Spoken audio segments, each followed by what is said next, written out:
If you're not making content that is about the customer, then you're making the wrong content. But how do you find out what your customers want? Where do you start? What is that process like? And how can AI be used as a tool to enhance your content creation? Today in our lesson, we answer all those questions and we look at proven methods as we seek to make you a better equipped business owner when it comes to creating customer-centric content. Here we go.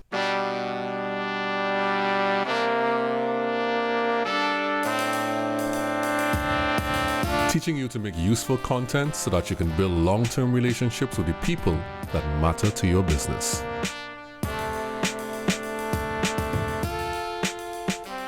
Hello and welcome to the Useful Content Podcast.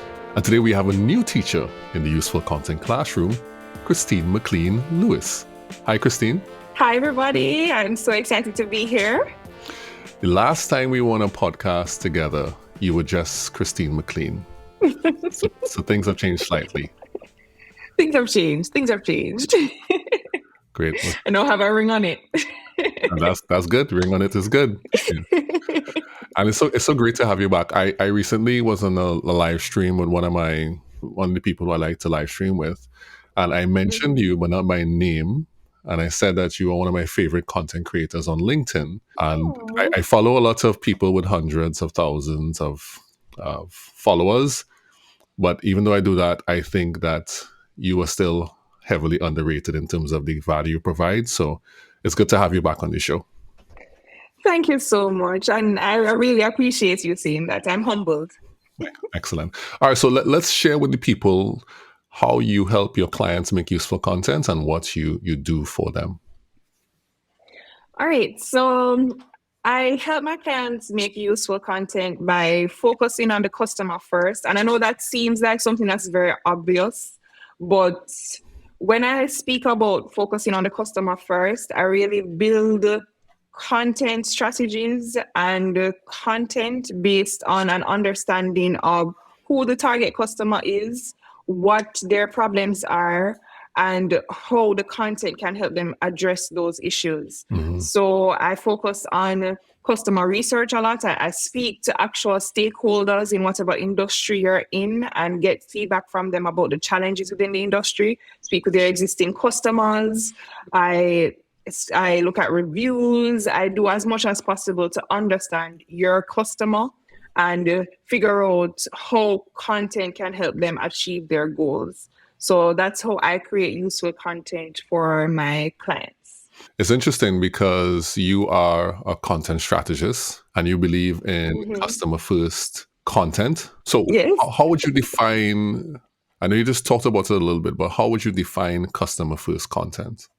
All right. So customer first content is any type of content that you create, whether it's a blog post, a YouTube video, a podcast episode, whatever the content medium is, that content is based on empowering your customers to become their best selves, to achieve their goals. And in doing that, you're not necessarily pushing and promoting your product first of all, but you're paying attention to the needs of your customers first and foremost and helping them to achieve what they would like to achieve. In the work that you've done with your clients, have you seen cases where people are just not interested in what the customers have to say or what they think? I've found that clients sometimes have this perception that they know all. So like they have their internal conversations and they figure that, okay, this is the best thing to do because this makes sense. And, based on our thoughts or our ideas, we think that this might work and we think that this is the best thing to do without actually speaking to people within the target audience. So I found that there are clients who are like that, who go based off of their assumptions and their own gut instincts about certain things rather than speaking to the customer first to find out what the customer really wants. Right. And in your experience, what are some of the bad outcomes that can happen when somebody ignores the customer totally? So when someone ignores the customer totally, I'm sure that you can have an idea of what would happen. When you ignore the customer totally, you end up not having the right messaging for that target audience. So you're not attracting the type of people who you want to be as part of your community, as part of your targeting to your particular customer. So you end up attracting the wrong people. One, you're not speaking their voice and their language, so you become unrelatable to your target audience. And it just comes across as you just wanting to sell without having any value being brought to the customer. So it's highly likely that if someone ignores the customer, that over the long term, that their strategy will fail. Yeah. Yeah. Okay. Highly likely. Could you share in a little more detail some of the ways that you make your content customer centric? Just an overview of how that works for you. All right. So when I'm developing a content strategy, the first place I start is with customer research. And what that customer research entails is speaking to the company's existing customers, their best customers, their former customers, as many customers as I can get my hands on. I speak to them. And from those interviews, it helps me to understand the customer journey, like what brought them to the company, what challenges they were facing that led them to the solution, and essentially what they were looking for that brought them to where they were or where they are now.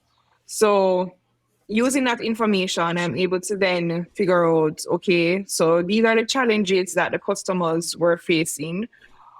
How can we create content that addresses these challenges so that customers like them can find our brand and experience our content and become paying customers eventually, right?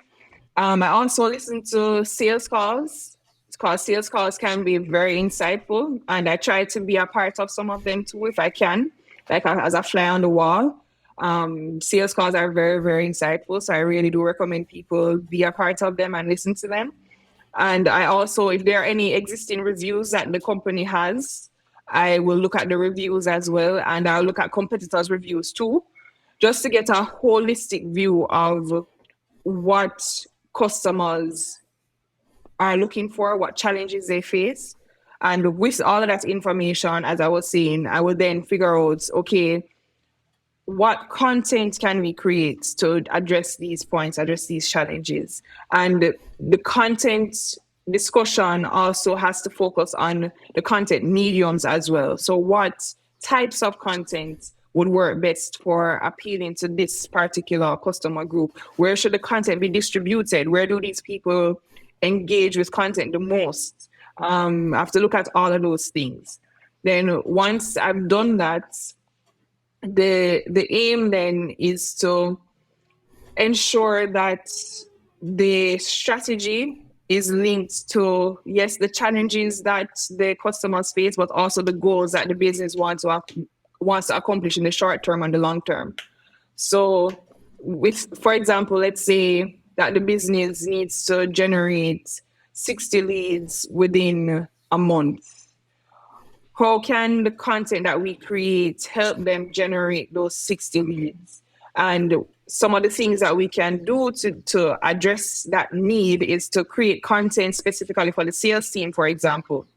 We can create guides and email sequences that the sales team can use to nurture the existing prospects they have in their pipeline. That's one way that we can create content that specifically addresses that goal. Another thing that we can do is really reframe the brand's positioning on social media to speak to that particular customer. So like, for example, with the company that I work with now, one of the things that I did when I started was to first get case studies from customers, because they didn't have any case studies at all. So I got case studies from customers to really give that social proof to show that, okay, this company knows what it's doing and is able to achieve these results for customers. And I posted the case studies on the website, but I also repurposed them for social media, so you get value out of them. Then I started to create podcast episodes for them and video podcast episodes at that, because video podcasts on YouTube have far greater reach than audio only podcasts because of, YouTube's robust search engine and stuff like that. So I created video podcasts for them.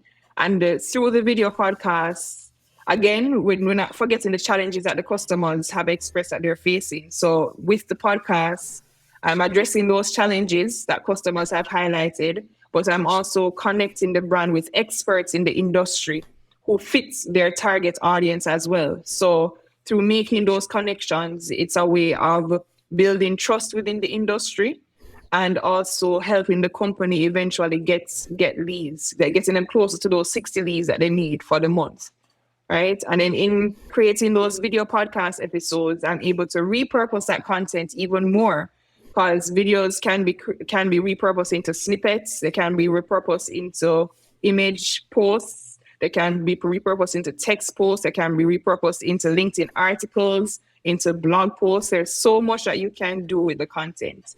And in repurposing it and putting it out there on the various social media platforms where these people engage, it creates a different look and feel for the brand, because the brand is now being positioned as something that has a solution for the audience that they're trying to attract.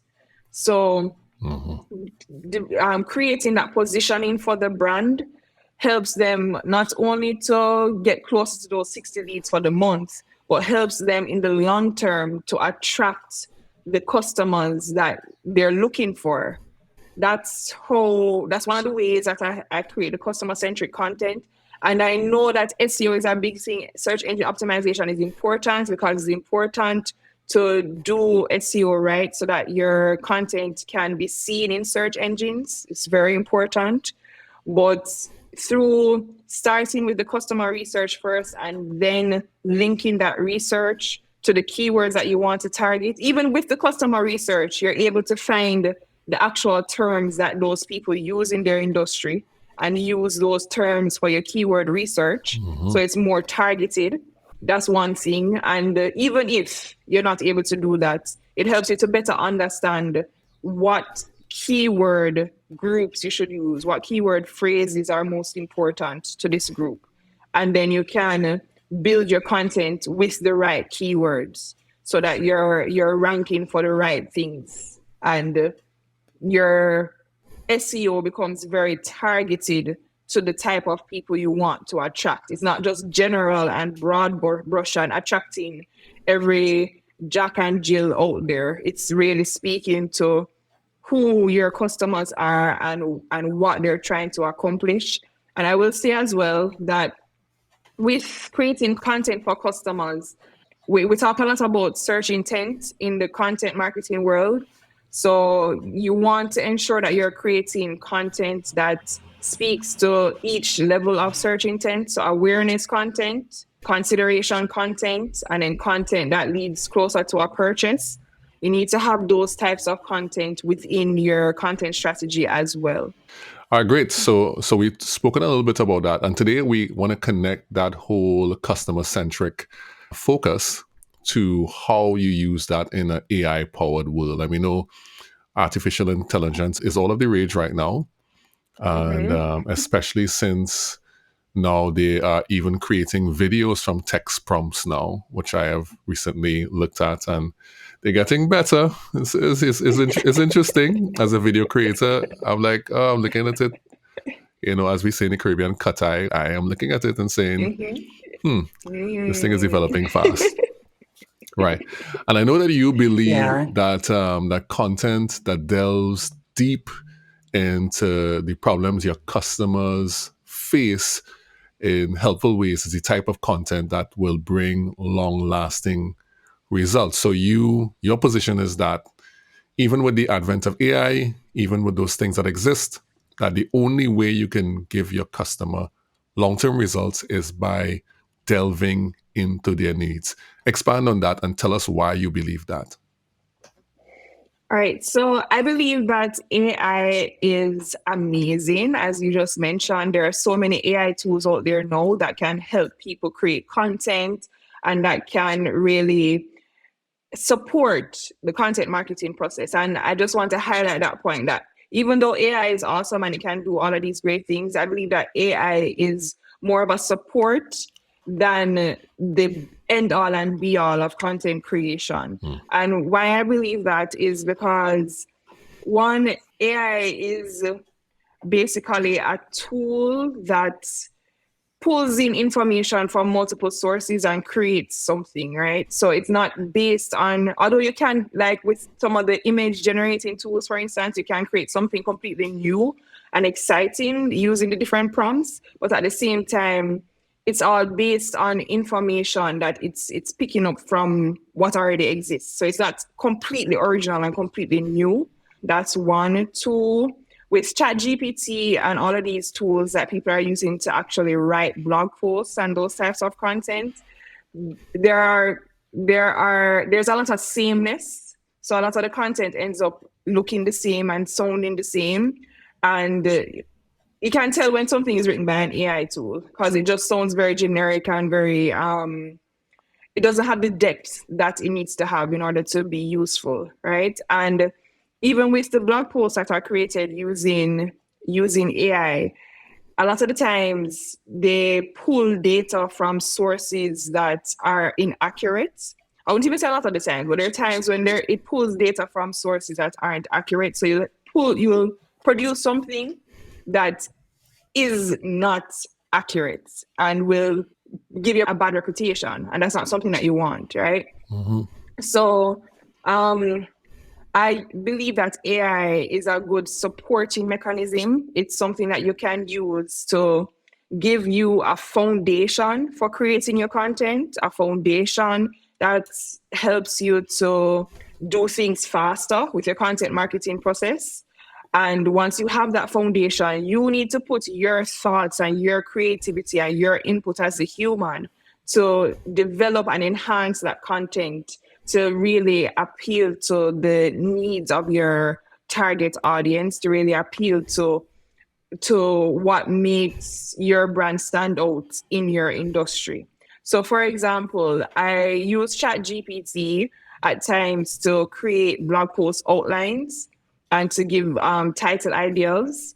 So some of the prompts that I would put in would relate to the pain that I know my customer is feeling and the keyword that I want to target, and then asking ChatGPT to give me a basic outline of an article that I can create based on that pain and that keyword. And then from that outline now, I will then develop the content that I want to highlight in each heading, for instance. The content that I would want to speak to an expert about in order to get their expert opinions to enhance the article, for instance. So again, it's about using AI as the foundation or the fundamental pillar for your content strategy, using it as that, and then building from there, adding your creativity, adding your human insights. And that's great. That's a really great overview of how to approach it.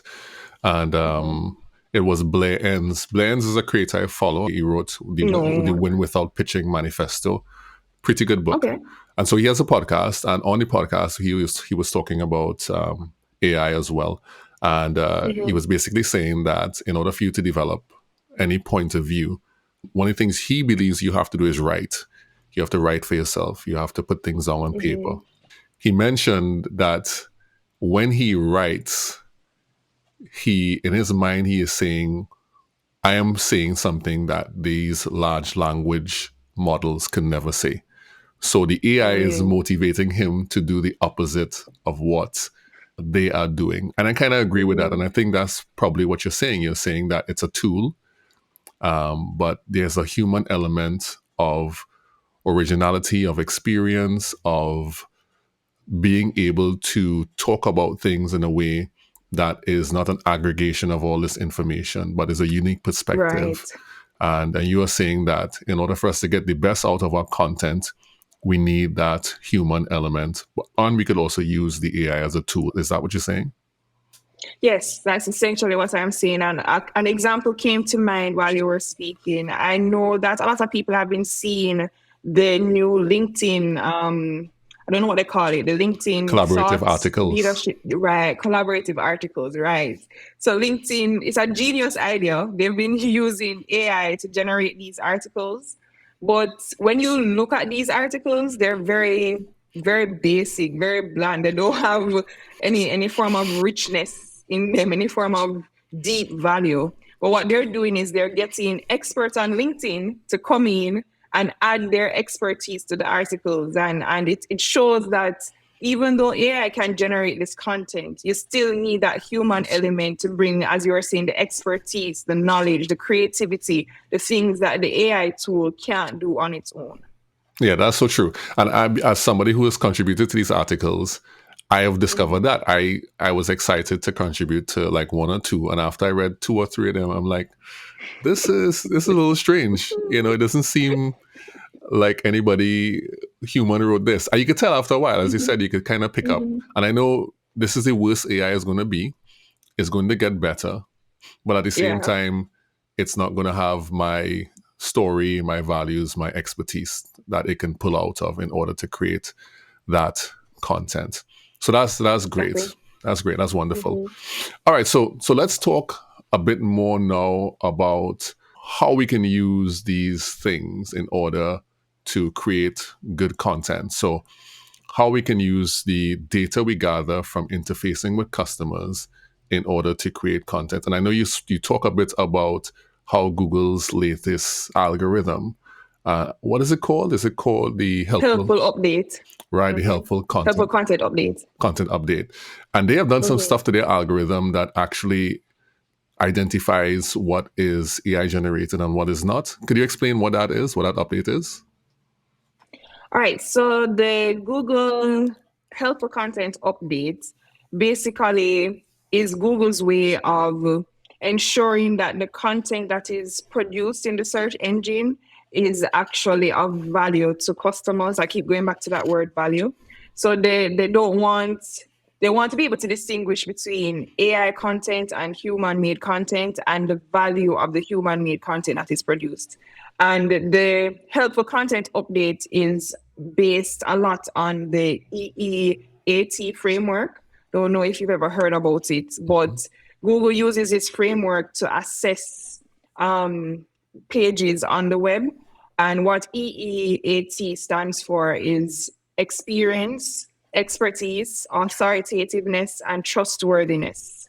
So it's going to look at whether your content is actually being created by someone who has authority in the space to speak about it, whether the content that is on the page is actually including expert insights, is actually based on a brand's unique perspective, those types of things. It's going to look at those things and use that as part of the criteria for ranking your posts. So with the helpful content update, Google is really trying to ensure that what people are creating is really helpful content and not just something that's pushed out by artificial intelligence tools. Could you repeat the acronym again? I think I may have heard it before, but say it for the people so that they can hear it. Sure. It's EEAT. So eat with an extra E at the beginning. Right, and it stands for. Experience, expertise, authoritativeness, and trustworthiness. Right. So it's interesting. So Google wants us to create content that falls under the category of these things. And so it is essentially saying, and you can correct me if I'm wrong, it's essentially saying that the opposite of that is AI content, created content. And so if we want to be recognized by them, then we have to do it this way. So then how can someone then create content that is under that EEAT? I'm not sure the acronym. How can, EEAT. okay, how can someone create content like that? Sure. Before I even answer that, I know that there's a little bit of controversy surrounding the EEAT framework still, though, because I saw a post the other day by somebody on LinkedIn who was saying that the EEAT framework, even though it exists, Google is still rewarding websites that are using keywords strategically and are very keyword heavy. So people who are creating like these thought leadership pieces that don't really focus a lot on the keywords, they're still not getting the visibility that they'd like to see in the search engines. So there's that debate around whether the EEAT is really doing what it's supposed to do to get the content that should get the visibility that it needs out there. But with that said, despite that controversy, with the EEAT framework, let me just run through what each of those things means so that I can then explain how you create that type of content. So with E, the first E is experience. And with experience, what Google is looking for here is first-hand or life experience on the topic. So if you're able to share your stories and share, for instance, how your brand was able to achieve a particular outcome for a client, like through a case study, I guess, you can include that information in the content that you create to show that you have first-hand experience on the topic. Or if you have experts within your company who have first-hand experience and who have these stories to share about things that have happened to them that have helped them to gain the experience that they have now, and they can share these stories within the content that they create, that's something that Google looks for. Then expertise. Does the author have topical expertise in the area? So that means the knowledge, the qualifications, and the credentials required to give valuable content. So Google will actually look at like your author bio on particular pieces to really see if this person has the expertise to speak about this particular topic. All right. And then authoritativeness, your overall reputation in the industry. And with authoritativeness, it's closely linked to backlinks or off-page SEO. So the amount of backlinks that you have from quality websites signals to Google that you are an authority in the area, because obviously people aren't going to be linking to your website if you're not sharing something valuable and something that people are finding to be worthwhile. So that's one of the things that they look for in authoritativeness. Then T is trustworthiness. So with trustworthiness, you need to be clear about who wrote your content, edit for factual accuracy, cite trustworthy sources, and avoid hiding content behind a wall of ads.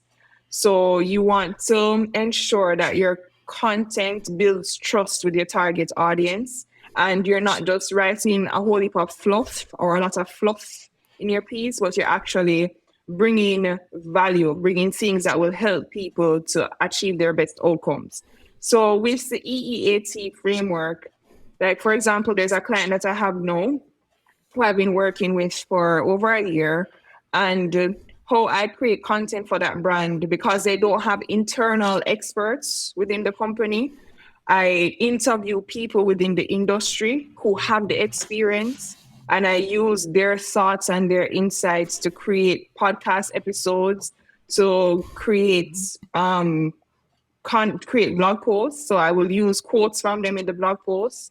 I will repurpose the podcast episodes that I have with them into blog posts, into social media posts, and do all of these things that showcase that, okay, we're actually communicating with experts in the industry, and these are the things that the experts have to say. And based on what these experts have to say, this is how you can implement strategies that will help your business and your brand achieve success. So that's one of the ways that you can showcase the expertise and the experience of your company, even if you don't have experts within your company. That's a great point. I mean, and I have been thinking about that more and more and more. The whole idea of borrowed authority or authority by association, where you may not have a particular expertise internally. And it's, of course, if you're selling something or you're offering a service, you have to be able to provide that service and do it well. It's the same thing as if you read a book, right? When we read a book, we're reading someone's thoughts. We're reading about someone's experience. But then we adopt that to ourselves and we start to quote that person. So, for example, every brand strategist would know the quote from Martin Neumeyer talking about a brand is a gut feeling. They didn't come up with that. He came up with it, but then they own it as if it's theirs, and then they talk about it and reference it, obviously giving him credit as if it were theirs.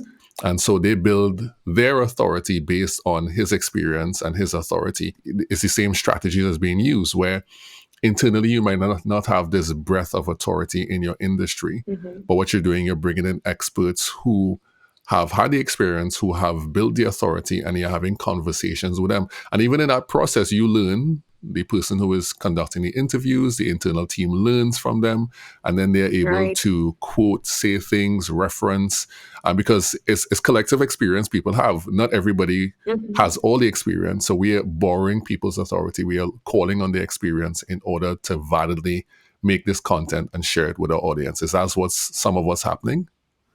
Right, exactly. You said it perfectly. Okay, great, excellent. And so I think it's a good idea to do that. And it's a good idea to build out authority in that way. Have you found that talking with these experts gives you an even broader perspective and the ability to create and generate content on your own?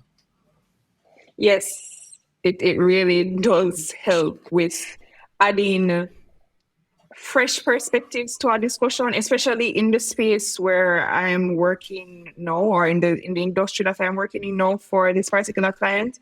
There's not a lot of conversations in the space about how to do what my client does really well.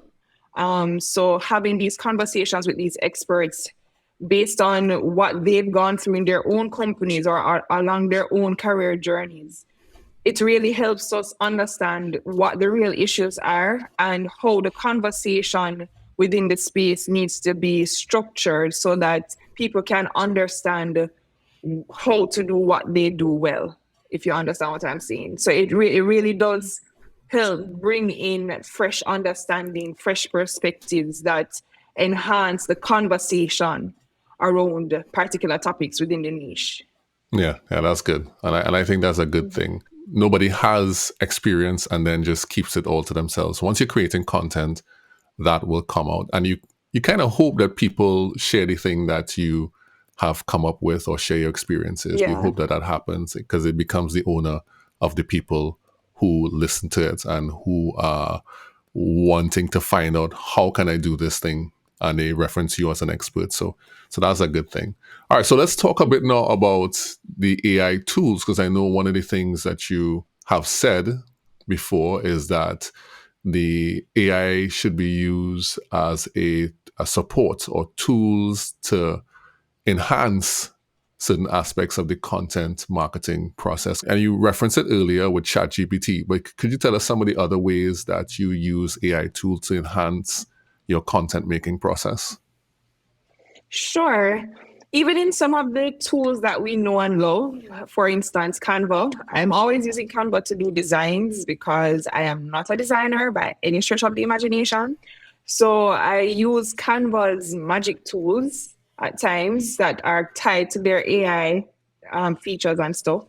I use those tools to create better designs. So I use them to get template suggestions. I use them to help me to better structure whatever writing I have on the template. So that's one example of a way that I use AI. And a lot of the tools that we love, as I was mentioning earlier, have these little AI features attached to them now that make the content creation process easier.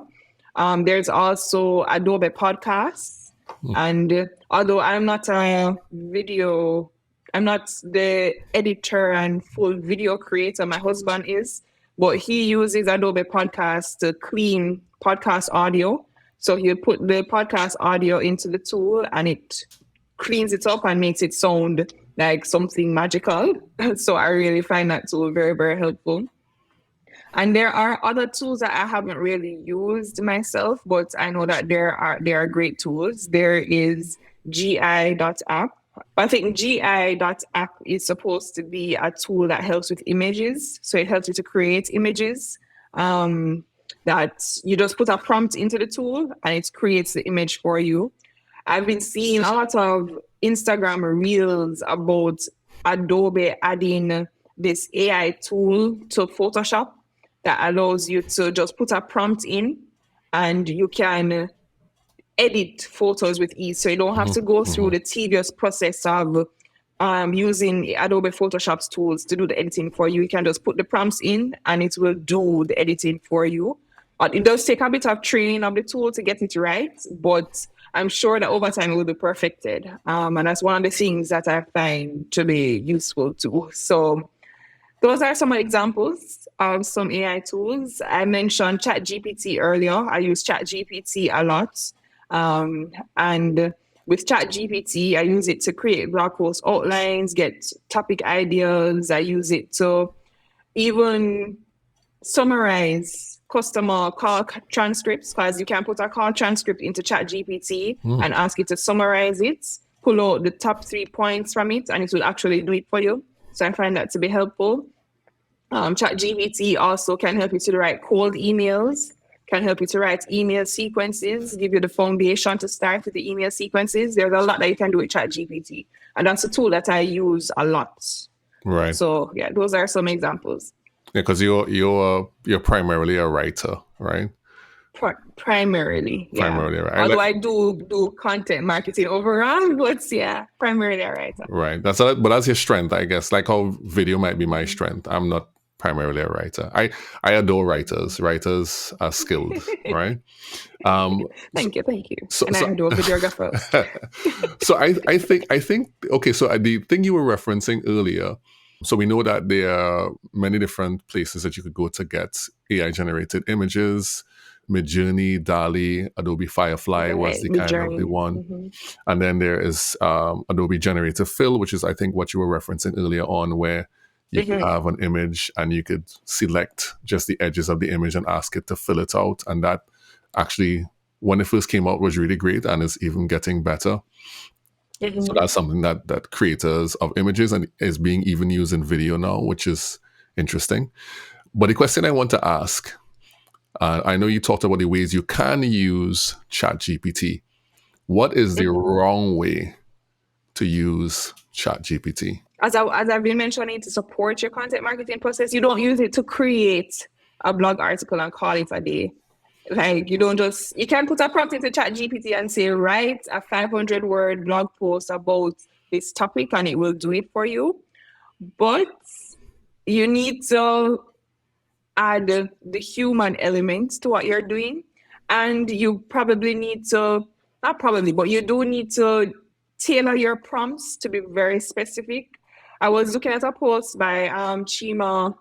I can't remember pronounce her name properly, but she's one of the leading content strategists in the world. And she was saying that how she uses ChatGPT, she basically puts all of her ideas into the prompt, whatever those ideas are, to formulate the blog post. And once she puts in that very specific prompt about what she wants and the blog post is produced, she then uses that as the foundation to build out an entire expert-filled content piece that brings value. So you use the ChatGPT as a starting point and put in the right prompts and give it very detailed information about what you need. And then you work from there. You don't just use it and say, oh, that's it. That's the end of the day. I'm done. Use it as a starting point. Yeah, because I saw, like, when it first was launched, well, this is just me being a little mischievous now. When ChatGPT was first launched, there were people on LinkedIn who had not posted in 2 years. They suddenly started to post these long, extensive lists and articles. And I'm like saying, come on, man. I know I look back at your posting history. The last thing you posted was a selfie, you know. A year ago. A year ago, right? And then now these full articles, like 3 times a week, these full things. And I'm saying to myself, I know. I'm looking at the structure of it. It's just like copy and paste, one prompt, copy and paste. And of course, you could tell because they are not referencing what they did for a client, and they're not referencing personal experiences. They're not referencing anything like testimonials. They're not referencing anything that would personally tie them. Maybe the intro, they might say their name or something like that. but it's not That's it. really inside. It's not woven into the content. And you could always tell when it's woven into the content, and you could see how people actually use their experience, their expertise, things that they have done, or things that they've learned and passed through their own thoughts, and now they are putting it back out in the way that they understand, which is also valid. They have done it that way. You could tell the difference between that and someone who just went to any of those large language learning models and just typed in a prompt and got something from it. So it's a massive difference. It is. But as you mentioned earlier, though, before you go to your next point, this is as bad as AI is going to get right now. So I'm sure over time, over the next couple of years, we're going to see an explosive development in AI.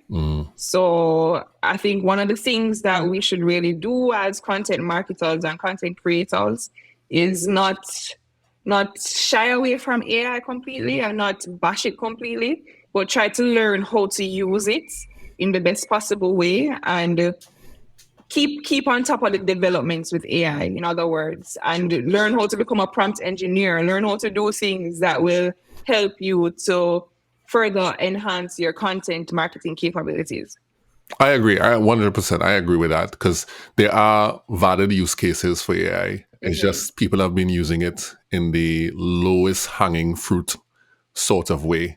And that will happen. If any new technology is released, people will flock to it and they begin to use it in the easiest way possible. But over time, you find that people, they look into what could be done with it, and they start to find innovative ways to use it and ways that are beneficial in much deeper ways. So I agree with you. This is the worst it's going to be. And we should, and I like that whole term, you call it a prompt engineer. Yeah, it's an actual thing. It's an actual career. That's interesting. That career didn't exist a couple of years ago. Exactly. I find that's amazing. That's so amazing. That's a beautiful way to bring us in for a close, talking about customer-centric content. And it first starts in the customer, obviously. It starts in what their needs, desires, their wants are, the things that can help them. And then, of course, we use the AI tools to enhance those things, enhance the way we communicate and create that content. This has been a really great conversation. Christine, thanks so much for being on today. Could you tell the people where they can find you online? Sure. Thank you for having me, Juma. And you can find me on LinkedIn at Christine Mclean Lewis. You can also find me on YouTube. You can type in CEM Writing Services and you'll find me on YouTube. Those are the main channels that I use right now. And you can also visit my website, www.cemwritingservices.com. Excellent. So thank you so much, students, for joining us in the Useful Content Classroom today to learn about customer-centric content and about how AI can be used to enhance that. So we'll see you again in a couple of weeks. Thanks again for coming. Useful Content Classroom, dismissed. And we're clear. I don't know what just happened there. Yeah, I just saw you freeze. My brain just froze for a second, like, what am I going to say next? Oh my goodness. From time to time. Thanks so much, Christine. You're welcome. Thank you so much for having me. You're most welcome. Let me stop this recording. The Useful Content Podcast is brought to you and produced by Relate Studios. You can see the work we do on our website at relatestudios.com. If you like what you've heard on the podcast today, please follow and come back in 2 weeks for another great episode.